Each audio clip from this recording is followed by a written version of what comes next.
Hi guys, how's it going? My name is Julyo. Welcome to my YouTube channel, and this is the first episode of season 2 of 11 Weeks, documenting my journey trying to get nominated at the Grammys, and this time again as a primary artist. If you are an independent artist, stay tuned because in this season of 11 Weeks, I'm gonna go really in depth about what it takes for an independent artist to get an album ready to be submitted to the Grammys and increase the possibilities of getting a nomination and maybe even winning a Grammy. Now, let's start from point number one.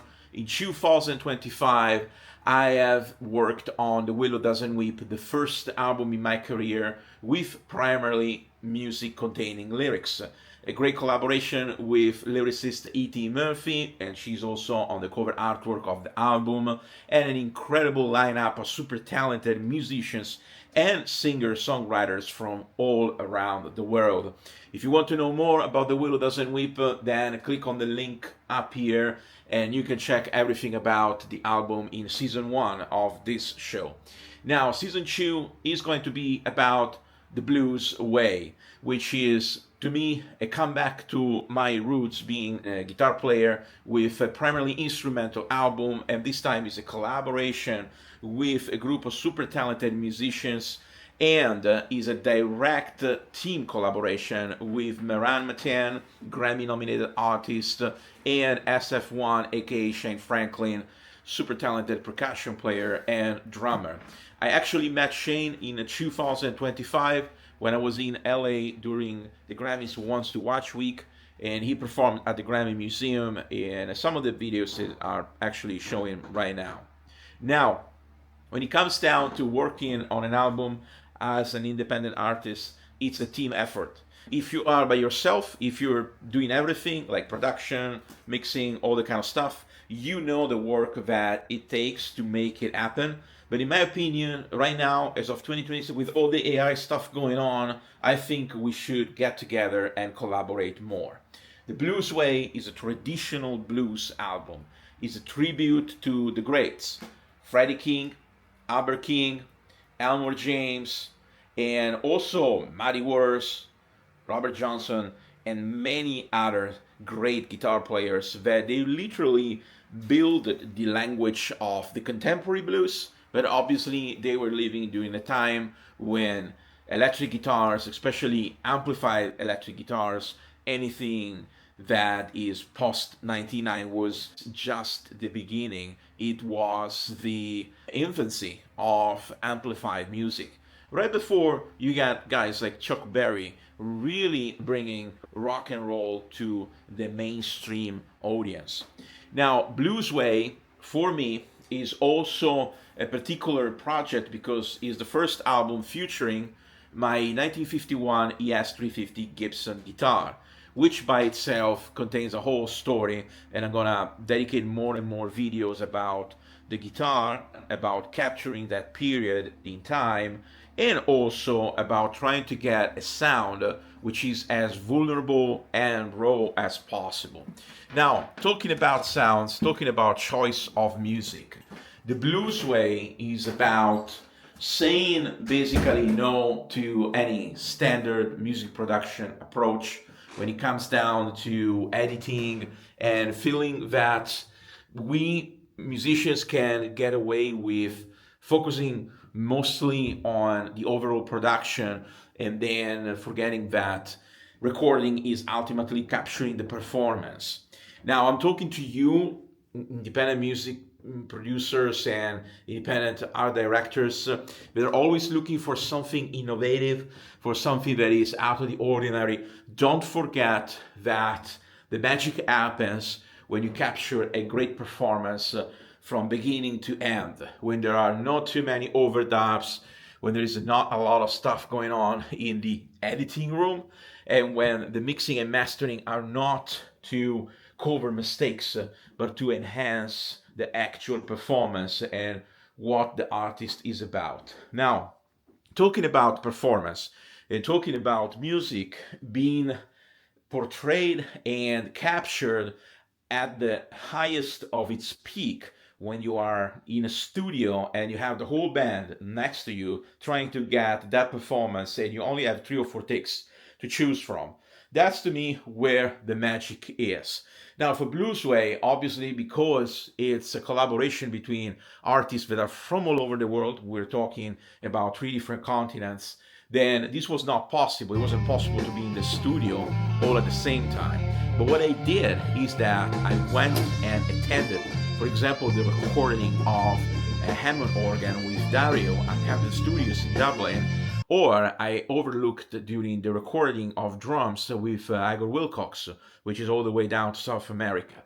Now, I wanted to be as present as possible and at the same time as less invasive as possible, because this is the first time, again, when I'm not trying to be, I wouldn't say control freak, but to be micromanaging every single step, and wanted to be just a musician and show what is my vision when it comes down to the ideal traditional blues album.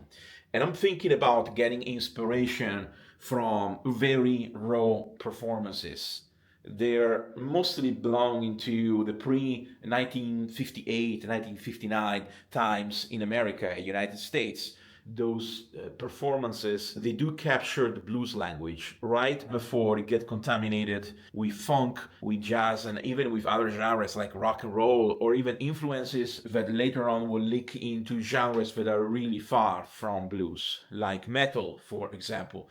Now, in the case of Bluesway, I wanted to make this a team effort.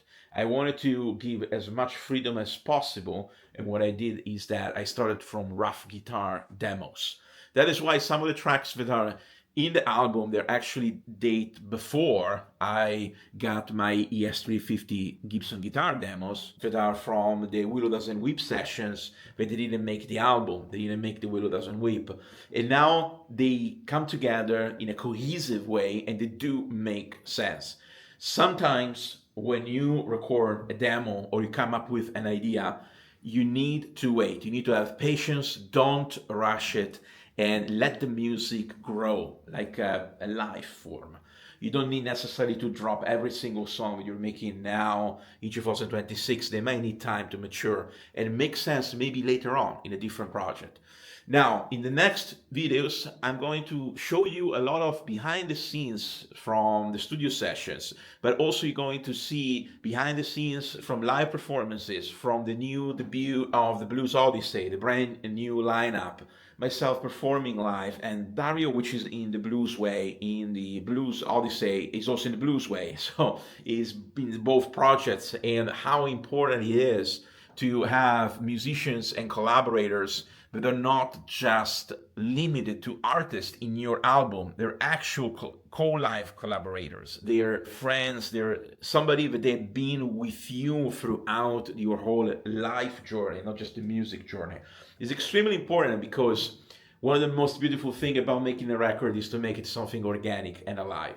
And also in the next videos, I'm going to cover the whole thing about the Grammys, like why the Grammys matter, what do actually represent for independent musicians, are they relevant, what's the story with the niche categories like Americana, folk, African American, Afrobeat, and all the various subcategories that are part of the Grammys. There's so many, there's actually new categories or niche categories that are being added every single year.